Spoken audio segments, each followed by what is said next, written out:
الحمد لله نحمده ونستعينه ونستغفره ونعوذ بالله من شرور أنفسنا ومن سيئات أعمالنا.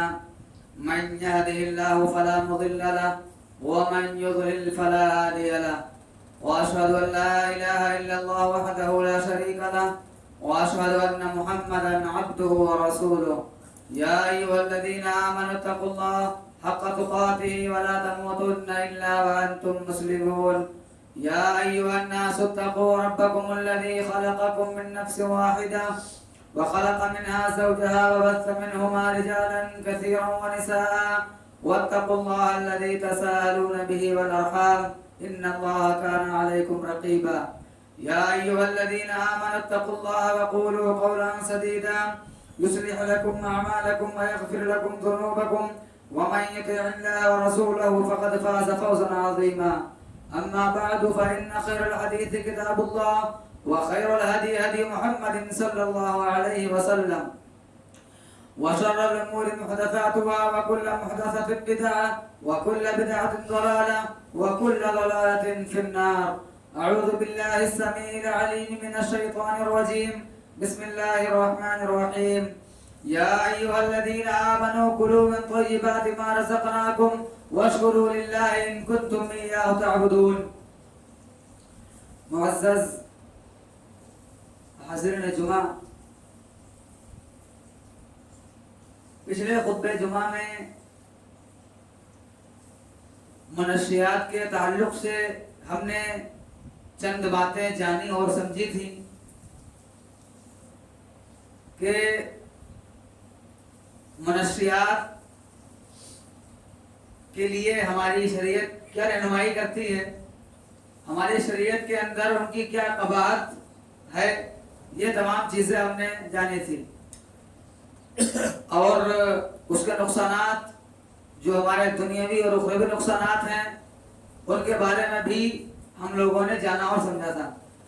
آج یہ خطبہ جمعہ میں اس بات پر گفتگو کی جائے گی کہ تمباکو، سگریٹ، بیڑی، پان یہ سب آخر حرام ہے تو کیوں حرام ہے، ان کی حرمت کی کیا وجہ ہے. تو شراب نوشی کے بعد جن محظرات اور مفترات و نشہ آور اشیاء کا ذکر کیا گیا ہے ان کے بعد تمباکو کی باری آتی ہے. اب چاہے وہ حقہ کی چلم میں بھر کر پیا جائے یا سگریٹ بیڑی کی شکل میں یا نسوار کی شکل میں کھایا جائے یا پان کے پتے میں لپیٹ کر کے اس کو کھایا جائے، یہ تمام شکلیں جو ہیں تمباکو نوشی اور تمباکو خوری کی مختلف شکلیں ہیں. اس کو آدمی جس بھی طریقے سے چاہے استعمال کرے، اس کا طریقہ استعمال کچھ بھی ہو، لیکن یہ سب کی سب تمباکو اور نشہ آور چیزوں کے اندر شمار ہوتی ہیں. تو سب سے پہلی بات یہ ہے کہ یہ حرام کیوں ہے. حرام اس لیے ہے کیونکہ یہ خبیث چیزیں ہیں، یہ پاک چیزیں نہیں ہیں. اور اللہ نے مومنوں کو کیا حکم دیا ہے، یا ایھا الذین آمنوا کلوا من طیبات ما رزقناکم، اے ایمان کا دعویٰ کرنے والو تم ان چیزوں میں سے کھاؤ جو ہم نے تم کو پاک چیزیں رزق کے طور پر دی ہیں. پاک چیزیں ہم نے جو تم کو دی ہیں ان کو تم استعمال کرو اور کھاؤ. واشکروا للہ، اور اللہ کا شکر ادا کرتے رہو اور اسی کی عبادت کرو. ان کنتم ایاہ تعبدون. پتہ چلا کہ ہمارے لیے خبیث چیزیں منع ہیں اور ہمارے لیے جائز وہی ہیں جو طیب ہوں، جو پاک ہوں اور جو حلال ہوں. اسی طریقے سے دوسری آیت میں اللہ نے کہا ہے یا ایھا الناس کلوا مما فی الارض حلالا طیبا، اے لوگو تم حلال اور پاک چیزیں کھاؤ اور ولا تتبعوا خطوات الشیطان، شیطان کی پیروی نہ کرو، انہ لکم عدو مبین، وہ تمہارا واضح اور کھلا ہوا دشمن ہے. واضح اور کھلا ہوا دشمن ہے. تو اس آیت کریمہ سے کیا معلوم ہوتا ہے، جو آدمی طیبات کو، پاک چیزوں کو چھوڑ کر ناپاک چیزوں کی طرف جاتا ہے وہ نبی کی اور اللہ کی اطاعت کو چھوڑ کر شیطان کی اطاعت میں پڑ جاتا ہے، جو بھی اس کا دشمن ہے. اور کوئی بھی ہو اپنے دشمن کو کبھی سرخرو ہونے نہیں دیتا ہے، وہ چاہے شیطان ہو چاہے انسان ہو. اگر انسان کسی انسان سے دشمنی رکھتا ہے تو وہ یہ کبھی نہیں چاہے گا کہ ہمارا دشمن ہم سے اوپر ہو، کامیاب ہو. تو شیطان کبھی نہیں چاہتا ہے کہ انسان اور اللہ کے نیک بندے مومن بندے یہ فلاح پائیں اور اللہ کی پیروی کریں، کیونکہ وہ تو دشمن ہے ہمارا. تو پہلی چیز کیا پتا چلا کہ یہ خبائث میں سے ہیں. اس کی اور دلائل کیا ہے؟ وَيُحِلُّ لَهُمُ الطَّيِّبَاتِ وَيُحَرِّمُ عَلَيْهِمُ الْخَبَائِثَ. اللہ رب العالمین کہتا ہے کہ جو ہم نے تمہارے درمیان میں نبی بھیجا ہے، وہ نبی کیا کرتا ہے؟ وہ نبی تمہارے لیے جو طیبات چیزیں ہیں ان کو حلال کرتا ہے اور جو خبیث چیزیں ہیں ان کو حرام کر دیتا ہے. یعنی پیارے نبی ہم کو یہ سمجھانے آئے تھے کہ کیا طیب ہے اور کیا خبیث ہے. وہ ہم کو سمجھا کر بتلا کر چلے گئے. اب ہماری ذمہ داری بنتی ہے کہ ہم طیبات کو اپنائیں اور خبائث چیز کو چھوڑ دیں. اور دوسری جگہ اللہ رب العالمین کہتا ہے کہ یا ایھا الذین آمنوا انما الخمر والمیسر والانصاب والازلام رجس من عمل الشیطان. اللہ نے کہا کہ یہ جوا، یہ شراب، یہ انصاب، یہ ازلام، یہ تمام چیزوں کی قباحت بیان کرتے ہوئے اللہ فرماتا ہے کہ رجس من عمل الشیطان، یہ رجس ہے، گندگی ہے، پلیت ہے اور یہ شیطان کے عمل میں سے ہے. اور اس کی آیت میں اللہ رب العالمین کیا کہتا ہے کہ انما یرید الشیطان ان یوقع بینکم العداوۃ والبغضاء. جب تم شراب پی لو گے، جب تم جوا کھیل لو گے اور جب یہ تم رجس اور گندے کام کرنے لگ جاؤ گے تو شیطان کیا کہتا ہے انما یرید الشیطان ان یوقع بینکم العداوۃ، کہ شیطان یہ چاہتا ہے کہ تمہارے درمیان میں عداوت کو قائم کر دے، ان یوقع واقع کر دے.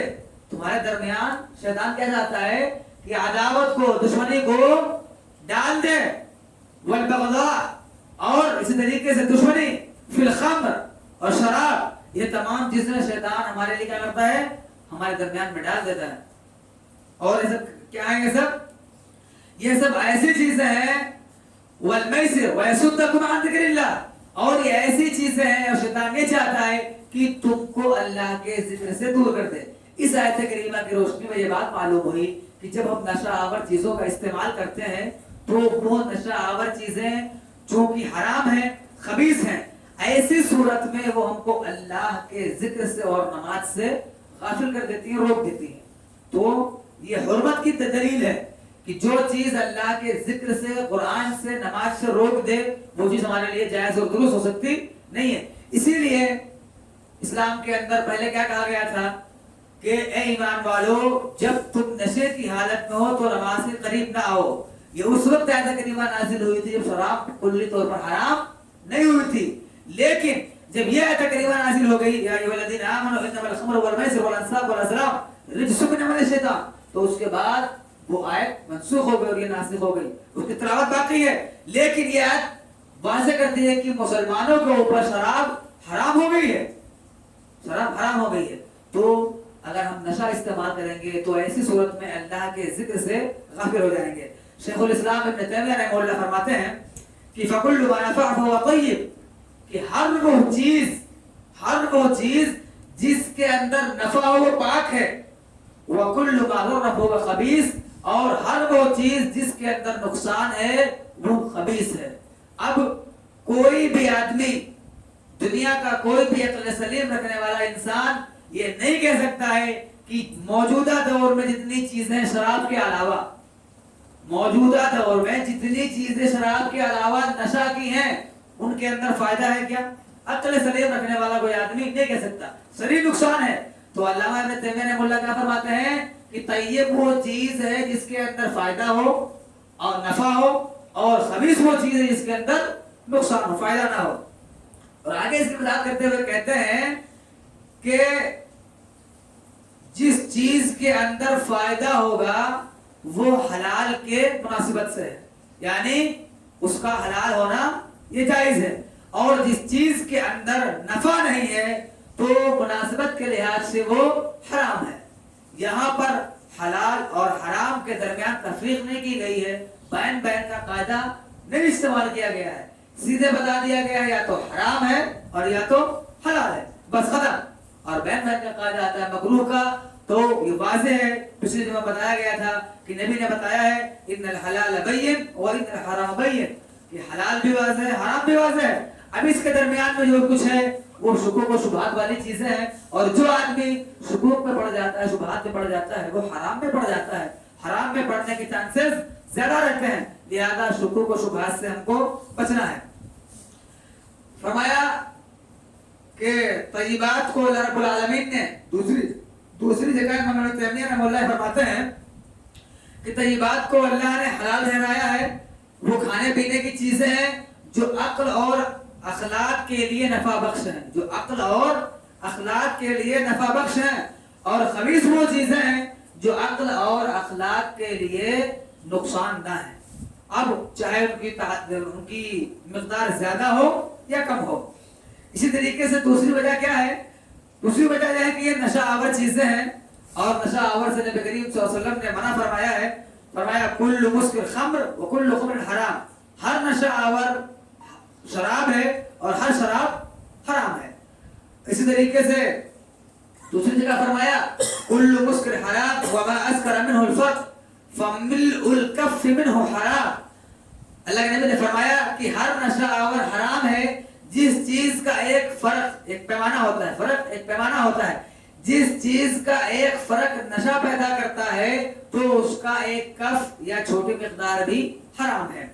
اور اس کی وضاحت کرتے ہیں دوسرے حدیث کے اندر ہے کہ ما اسکر کثیرہ فقلیلہ حرام, کہ جس چیز کی زیادہ مقدار نشہ پیدا کرتی ہے اس کی کم مقدار بھی حرام ہے. تو یہ نشہ آور تھی. ان تمام چیزوں کے بارے میں اللہ کے نبی نے منع کیا, لہٰذا دوسری شکل ہوئی تمباکو, سگریٹ, بیڑی, گٹکا, پان, چرس, بھانگ, اس تمام چیزوں کی حرمت کی دلائل ہے. اچھا, تیسری چیز کیا ہے کہ یہ فضول خرچی ہے. تیسری وجہ کیا ہے اس کے حرام ہونے کی کہ یہ فضول خرچی ہے. اللہ رب العالمین کہتا ہے وَآتِ ذِي الْقُرْبَى حَقَّهُ وَالْمِسْكِينَ وَابْنَ السَّبِيلِ, کہ تم اپنے قریبی رشتہ داروں کا حق ادا کرو, مسکینوں کا ان کا حق دے دو, اور مسافروں کا ان کا حق دے دو. وَلَا تُبَذِّرْ تَبْذِيرًا, اور فضول خرچی نہ کرو, فضول خرچی نہ کرو. کیوں؟ ان المبذرین کانوا اخوان الشیاطین, کہ جو فضول خرچی کرتے ہیں وہ شیطان کے بھائی ہیں. اب اس سے پہلے اللہ نے کہا تھا کہ شیطان تمہارا کھلا ہوا دشمن ہے, شیطان تمہارا کھلا ہوا دشمن ہے. اب اگر ہم فضول خرچی کریں گے تو ہم شیطان کے بھائی بن جائیں گے, گویا ہم ایمان اور اہل ایمان کے دشمن بن جائیں گے. لہذا یہ دلیل بھی ہم کو واضح کرتی ہے کہ یہ جتنی نشہ آور چیزیں ہیں, شراب کے علاوہ, میں شراب کے علاوہ بار بار اس لیے کہہ رہا ہوں کیونکہ شراب تو قطعی طور پر حرام ہے ہی, شراب تو قطعی طور پر حرام ہے ہی. شکوک و شبہات جو پائے جاتے ہیں وہ شراب کے علاوہ چیزوں میں ہیں جو ہمارے درمیان رائج ہیں, جو ہمارے درمیان رائج ہیں. پانچویں دلیل کیا ہے؟ اور اس کے بعد چوتھی دلیل اس کی یہ بھی ہے کہ نبی کریم صلی اللہ علیہ وسلم نے فرمایا ہے کہ ہر مسکر اور ہر مفطر دونوں چیزیں امت مسلمہ کے لیے منع ہیں. کیسے؟ نہا رسول اللہ صلی اللہ علیہ وسلم, اور یہ روایت کرنے والی ہم سب کی پیاری ماں ہیں ام سلمہ رضی اللہ تعالیٰ عنہا. وہ بیان فرماتے ہیں کہ نبی کریم صلی اللہ علیہ وسلم نے فرمایا کہ نہا رسول اللہ صلی اللہ علیہ وسلم کل مسکر و مفطر, کہ پیارے نبی صلی اللہ علیہ وسلم نے ہر نشہ آور چیز سے اور ہر مفطر چیز سے منع فرمایا ہے. یہ مفطر کیا ہے؟ مفطر یہ ہے کہ ایک آدمی ایک چیز کو استعمال کرتا ہے, ایک آدمی ایک چیز کو استعمال کرتا ہے, پھر اس کو کچھ وقت کے لیے چھوڑ دیتا ہے, اس کو کچھ وقت کے لیے چھوڑ دیتا ہے. پھر جب اس چیز کو استعمال کرتا ہے تو دوبارہ استعمال کرنے کی صورت میں اس آدمی کے دماغ میں, عقل میں, سر میں چکر محسوس کرتا ہے, اپنے آپ کو فٹ محسوس نہیں کرتا ہے, اور اس کے اندر بے خیالی رہتی ہے. یہ مفطر ہے. اور مفطر کی دوسری تعریف یوں کی گئی ہے کہ مفطر وہ چیز ہے کہ کوئی چیز آدمی استعمال کر رہا ہو, پھر اچانک اس کو روک دیا جائے تو اس کی طلب اس کو لگی رہتی ہے, اس کو بے چینی رہتی ہے کہ ہم کو کسی بھی طریقے سے وہ حاصل ہو جائے. اور بیڑی, سگریٹ, گٹکا, پان, تمباکو کو استعمال کرنے والے لوگوں کا مشاہدہ آپ رمضان میں کر سکتے ہیں. دن بھر تو بیچارے اس چیز کا استعمال نہیں کرتے, لیکن افطار کے فوراً بعد ان کو چاہیے تو چاہیے, لہذا ان کے دل کے اندر اس کی طلب لگی رہتی ہے. تو جس چیز کی بیجا طلب لگی رہے, پیارے نبی نے اس سے بھی منع کیا ہے. نہا رسول اللہ صلی اللہ علیہ وسلم کل مسکر و کل مفطر, تو یہ تمام دلائل اور براہین سے واضح ہوتا ہے کہ جتنے بھی نشہ آور اشیاء ہیں یہ سب کے سب حرام ہے۔ اچھا، قواعد شرعیہ کی روح سے ہر وہ چیز نقصان دہ ہے، اس کا کھانا پینا جائز نہیں۔ اس کی وجہ یہی ہے کہ زہر اور دوسرے ملحق جو مواد ہیں یہ ہمارے لیے حرام ہیں، اور علماء اسلام کا یہ کہنا ہے کہ کوئی انسان اپنی جان کا مالک نہیں ہے کہ اس کے ساتھ جو چاہے ناروا سلوک کرے۔ کوئی انسان اور خاص طور سے مسلمان اپنی جان کا مالک نہیں ہے کہ اس کے ساتھ جو چاہے کرے۔ اگر اپنی جان کا مالک ہوتا تو خودکشی حرام نہیں ہوتی، خودکشی گناہ نہیں ہوتی۔ میری جان ہے، میں کچھ بھی کروں، میرے پاس یہ موبائل ہے، یہ میری ملکیت ہے، میں چاہوں تو اس کو استعمال کروں، چاہوں تو بیچ دو، یہ میری ملکیت ہے، کوئی کچھ نہیں کر سکتا۔ لیکن میری جان میری ملکیت نہیں ہے، لہٰذا اس کے ساتھ ہم جیسا چاہے ویسا سلوک نہیں کر سکتے۔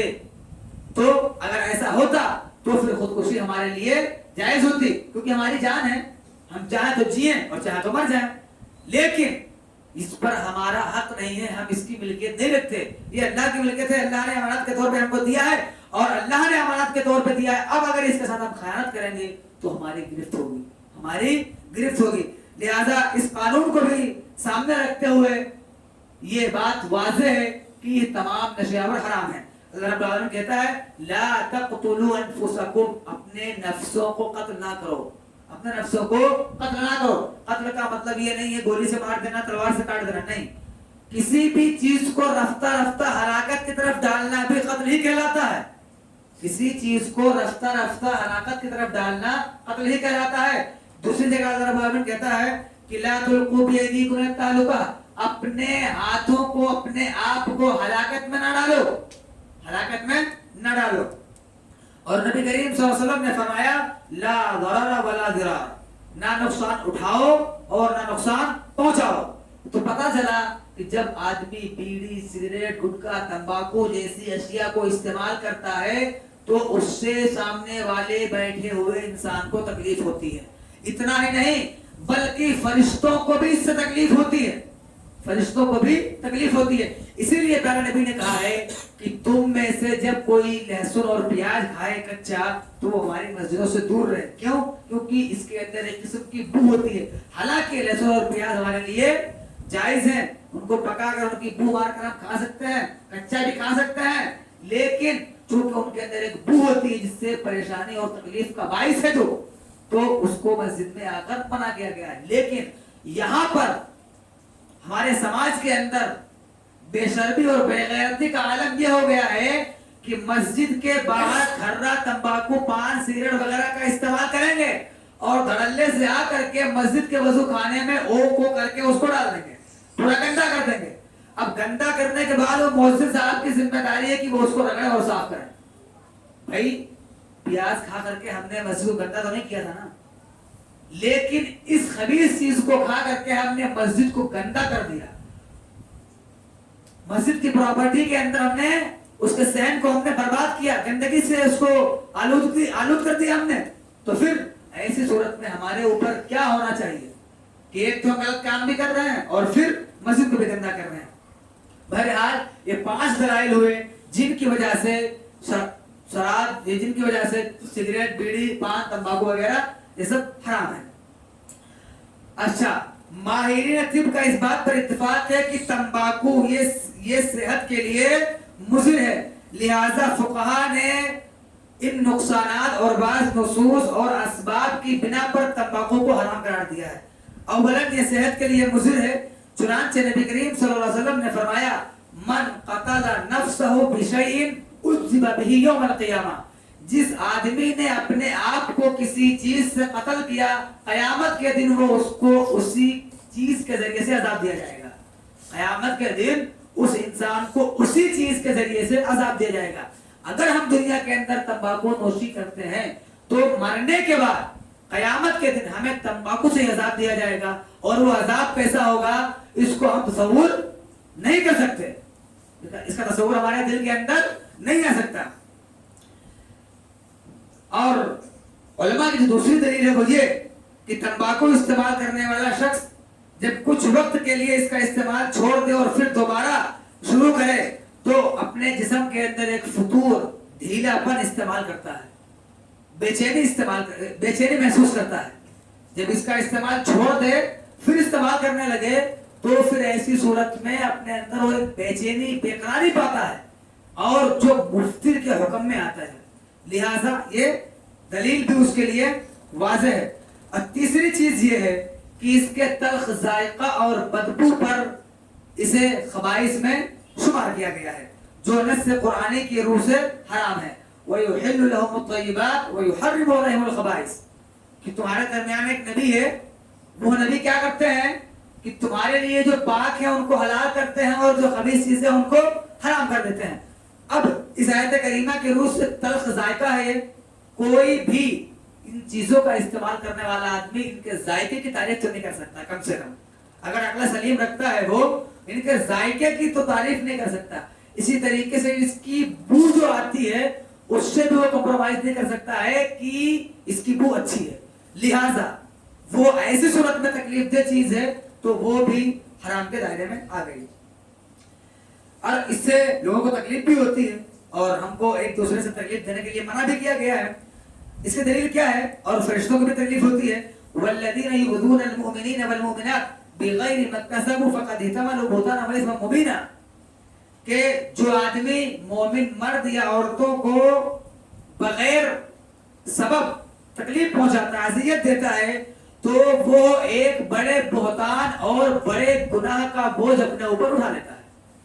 جو آدمی مسلمان مردوں یا عورتوں کو بلا وجہ ستاتا ہے، پریشان کرتا ہے، اذیت دیتا ہے، پریشانی میں مبتلا کرتا ہے، ایسا آدمی ایک بڑے گناہ اور بہتان کو اپنے اوپر لاد لیتا ہے. اس کا جو وبال ہے وہ اس کے اوپر رہتا ہے. اور اتنا ہی نہیں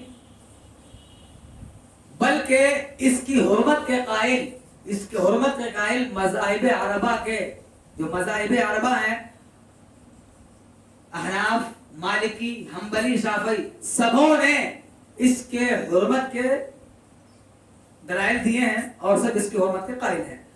میں چند اقوال پیش کروں گا. احناف کے ایک مشہور عالم و فقیہ جنہوں نے بخاری کی شرح بھی لکھی ہے، علامہ عینی حنفی رحمہ اللہ، اپنے رسالہ تحریم التدخین کے اندر فرماتے ہیں کہ تمباکو 4 وجوہات کی بنا پر حرام ہے. تمباکو 4 وجہ ایسی ہیں جن کی وجہ سے حرام ہے. اسی طریقے سے احناف کے ہی ایک دوسرے اور مشہور عالم شیخ ابو الحسن عمر بن احمد مصری کہتے ہیں کہ صحیح شرعی آثار اور نقول اور صریح عقلی دلائل تمباکو نوشی کے حرام ہونے کا اعلان کرتی ہیں. یہ فقہ ہے، احناف سے دلائل ہیں، احناف کے علماء نے ان کو حرام کہا ہے. اور علامہ ابن باز رحمہ اللہ کا فتویٰ بھی تمباکو کے حرمت کا ہی ہے، بلکہ ان کا ایک قدم آگے فتویٰ یہ ہے کہ اس کی قیمت لینا، اس کا بیچنا، اس کا خریدنا، یہ سب حرام ہے. یہ سب حرام ہے.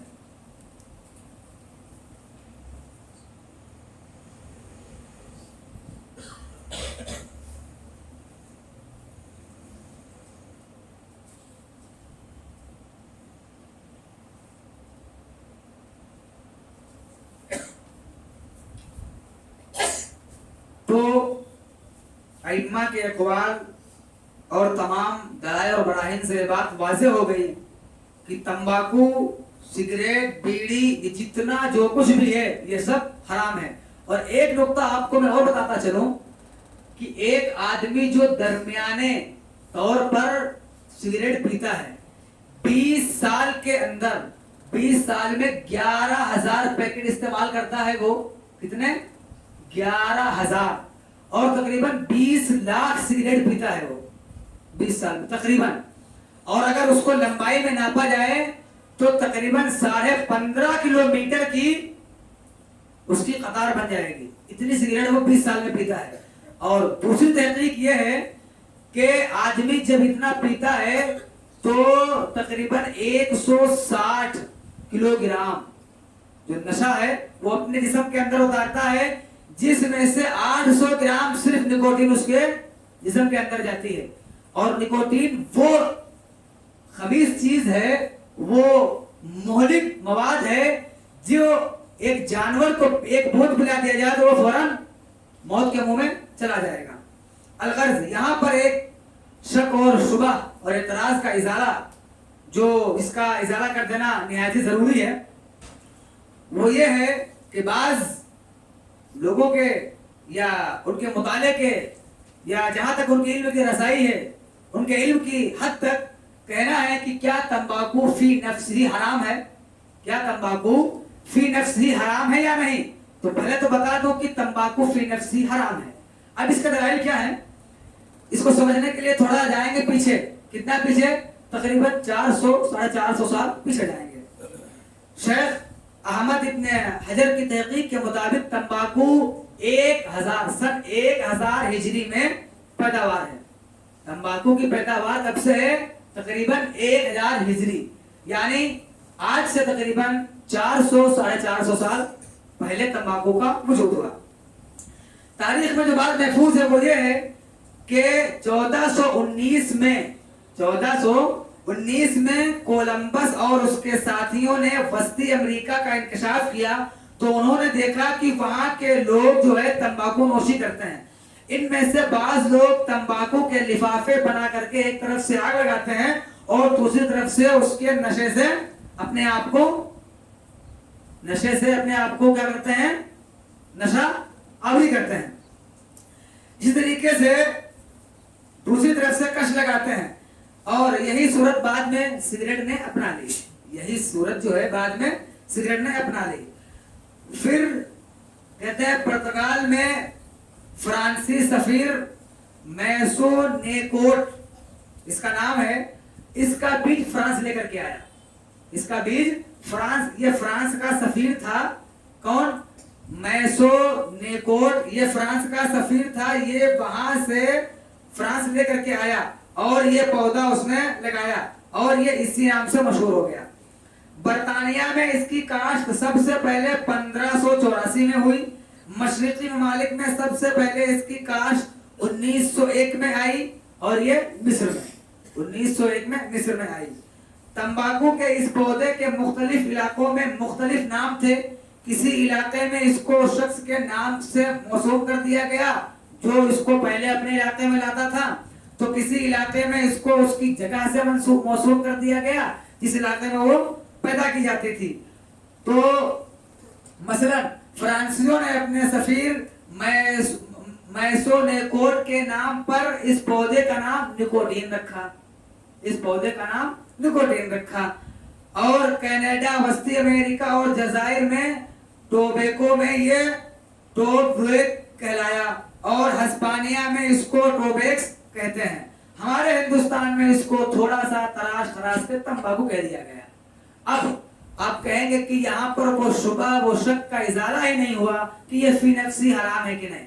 اس کا ازالہ ایسے ہوتا ہے کہ چونکہ یہ 1419 عیسوی میں کولمبس اور اس کے ساتھی جو کہ وسطی امریکہ کے اندر انکشاف کے دوران گئے، ان لوگوں نے دیکھا کہ وہاں کے لوگ اس پودے کا استعمال کرتے ہیں۔ کیسے استعمال کرتے تھے؟ اس کو جلا کر کے ایک طرف سے لفافہ بنا کر کے دوسری طرف سے استعمال کرتے تھے۔ تو پتا چلا کہ اس پتے کے اندر پہلے سے ہی نشہ موجود تھا۔ ایک پتے کو جلا کر کے ایک طرف سے لفافہ بنایا اور اس کو ایک طرف سے جلایا اور دوسری طرف سے اس سے نشہ حاصل کیا، تو پتا چلا کہ وہ جو پتا ہے اس پودے کا وہ فی نفسی نشہ اس کے اندر موجود ہے، تبھی تو بغیر دوسری چیزوں کو ملائے ہوئے اس پتے سے نشہ حاصل کیا۔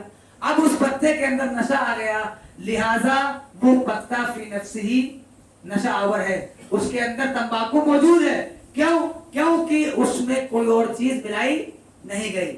اور بعد میں آ کر کے بات پتا چلی کہ اس کا نام نکوٹین کیوں رکھا گیا، کیونکہ اس کو امریکہ سے فرانس میں لانے والے کا نام اس سے ملتا جلتا تھا، اس بنا پر اس کا نام نکوٹین ہوا۔ ابھی اس نے ایک کیمیکل یا کسی بھی چیز کی شکل لے لی ہے، تو اس دلیل سے میرا خیال ہے کہ واضح ہو گیا ہوگا کہ یہ فی نفس ہی حرام ہے، کیونکہ اس وقت اس کے پتے کو استعمال کیا جاتا تھا، نہ کہ اس کو کسی پروسیس سے گزارا جاتا تھا.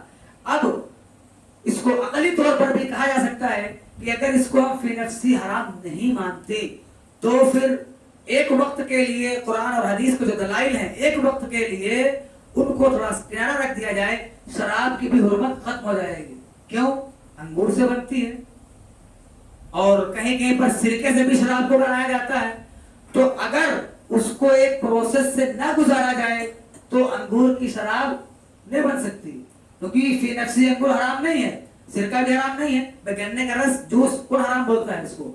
تو لہذا کسی بھی پروسیس سے گزرنا کسی چیز کے حرمت کی دلیل ہو سکتی ہے, مانتا ہوں, لیکن چونکہ یہاں پر جو بات آئی تمباکو کی, وہ ایک پتا تھا, ایک پودا تھا, اور اس کو یوں ہی کسی پروسیس سے گزارے ہوئے استعمال کیا جاتا تھا. لہذا واضح ہوا کہ تمباکو آج چاہے کھرے کی شکل میں ہو, چاہے وہ سگریٹ کی شکل میں ہو, بیڑی کی شکل میں ہو, یا اور بھی کسی چیز کی شکل میں ہو, چاہے وہ گل منجن کی شکل میں ہو, کسی بھی شکل میں ہو, فی نفسی وہ حرام ہے, حرام ہے, حرام ہے. آج کے تمام دلائل و براہین سے بات واضح ہو گئی کہ نشہ آور کی کوئی بھی چیز ہو, کم مقدار ہو, زیادہ مقدار ہو, کچھ بھی ہو, وہ سب کے سب حرام ہے.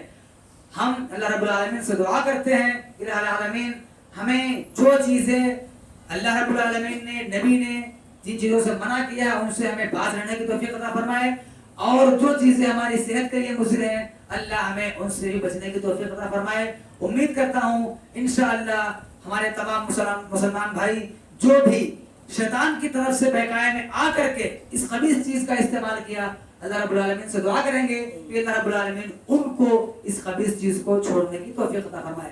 ان اللہ و ملائکتہ یصلون علی النبی یا ایھا الذین آمنوا صلوا علیہ وسلموا تسلیما.